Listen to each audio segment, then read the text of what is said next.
I finished Atlas Fallen, a brand new open world RPG that is all about sand surfing. Trust me, this never gets old. And I'm really impressed by the cool looking armor sets you can earn that all have different perks. The world is beautiful, and it's a great feeling to beat many of the challenging encounters. Now, there are totally some things that I did not like. I also want to share those in this video, but I'm overall happy that Focus reached out to sponsor this video, which of course really helps me improve the channel. So totally check the game out via the special link in the video description. I love the overall speed in this game. You learn to go through the sand like this very early on, so they can immediately explore the pretty big opening region at a very rapid pace in search for shards to upgrade your special gauntlet. Like, we are chosen to wield this unique item that lets us create sand weapons out of thin air to fight the many creatures. We can lift structures out of the sand and later on crush special chests and even destroy these chains with the sand powers. And it's all needed to stop the evil forces that are now ruling Atlas, so it's up to our main character to stop them, or you can also team up with a friend. Like, the game is fully playable in co-op. I only played solo, which was perfectly fine, but you can also have someone join in your game. And at the start, you by the way create your own gauntlet bearer. Choose one of 3 difficulties. I played on normal and things can totally get challenging there.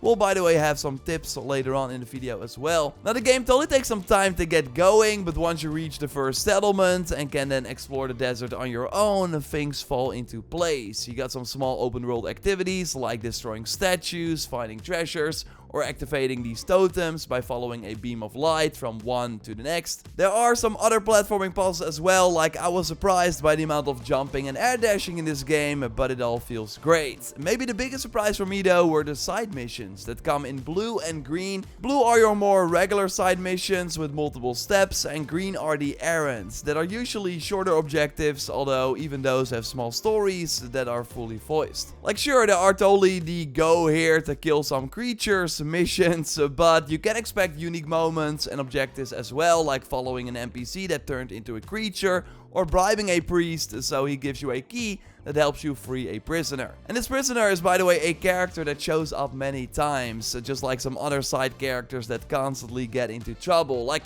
they don't take themselves too seriously, which makes for some fun side adventures next to the very serious main story. Like, don't expect anything groundbreaking, but I found myself picking up and completing most side missions I came across, which to be fair was also for the rewards that are pretty good.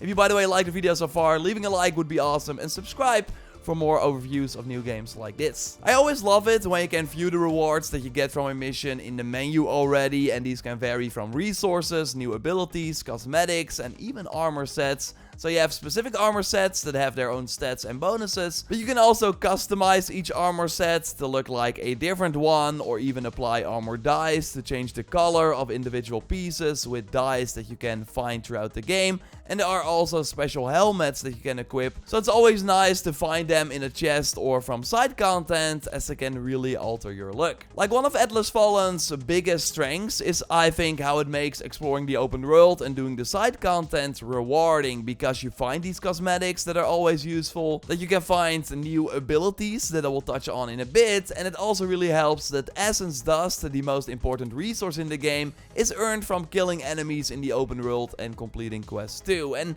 you never have enough of this. The level of your character is namely determined by the level of your armor set that you are wearing, and you can only upgrade the armor set by spending the essence dust at an anvil. And that's really the most important thing you should focus on, as you will find higher level enemies pretty quickly, so being on their level or even above them is crucial. So totally focus on upgrading your armor first, even though you can also spend the essence dust on unlocking new ability slots and upgrading the abilities themselves. But of course, your own skill is just as important as your loadout. Like, overall the combat feels great. While it can get chaotic, it always felt like the deaths were fair, that I had full control. And it's overall awesome how you're constantly pushed to think of new strategies against the different enemies. Like, focus on the class of the shell basher first, because if if you destroy the head, it will get way more aggressive. So there are small things like that. Overall, it's cool that the enemies have different weak spots that all have to be destroyed in order to defeat the enemy. So at one point, it will only have one weak spot that you then have to focus on. But I do wish that there was a bigger enemy variety overall. Like, you're only fighting these sand creatures that sure come in different sizes with different moves, but other factions would have been nice as well. Now, where Atlas Fallen also turns the regular combat we see in these types of games on its head is with the extreme focus on a risk and reward system. It's namely really important that you build up your blue momentum bar, which you do by hitting enemies and not taking damage yourself. As the bar fills, the abilities called Essence Stones are namely activated one by one, but your sand weapons will also change into way larger things that have a bigger range and also hit harder. The downside is though that the more momentum you have, the more damage you take as well, so you have to be extra careful. Now what you can do is use all the momentum to unleash a powerful attack, and then the bar is empty, so you take regular damage again, but then you're also way weaker. Like, I found, especially later on, that keeping a higher momentum bar was actually really smart, so you could constantly deal more damage, kill smaller enemies that spawn super quickly, and then still get health back because you would also fill the potions that could heal you. So basically, playing really aggressive is rewarded, and the moment you kind of lose that rhythm and the enemies take the upper hand, it can be hard to recover. So it's a pretty cool dynamic. And again, there's this interesting synergy with the abilities because you decide the order in which they activate based on how full the momentum bar is. It's overall really smart to unlock this ability slot as soon as possible, so you can put an Essence Stone here that will trigger very early in combat. So I put something that builds up momentum here so you can fill the bar more quickly, which again is really kind of the goal in this game, and then you can like put other Essence Stones here as well. Look at your armor set because they give bonuses based on the color of the stones you have equipped, and then just pick the ones that you think will work. And there are some really cool effects like getting special projectiles that are sent out to a random enemy every 6 seconds, or one that adds a special area of effect to a regular attack. And there are over 100 of these types of abilities to unlock from missions, by exploring the world, by taking out powerful optional enemies, or you can buy them at vendors. So again, all these systems are really well designed, but I wish we could use them on more diverse enemies or cool bosses. I always like new IPs in brand new fantasy worlds because they can surprise you, but sadly Atlas Fallen just did not do that for me. The main story was more an excuse to go to some really cool looking environments, as it's ultimately about saving the world and not much more.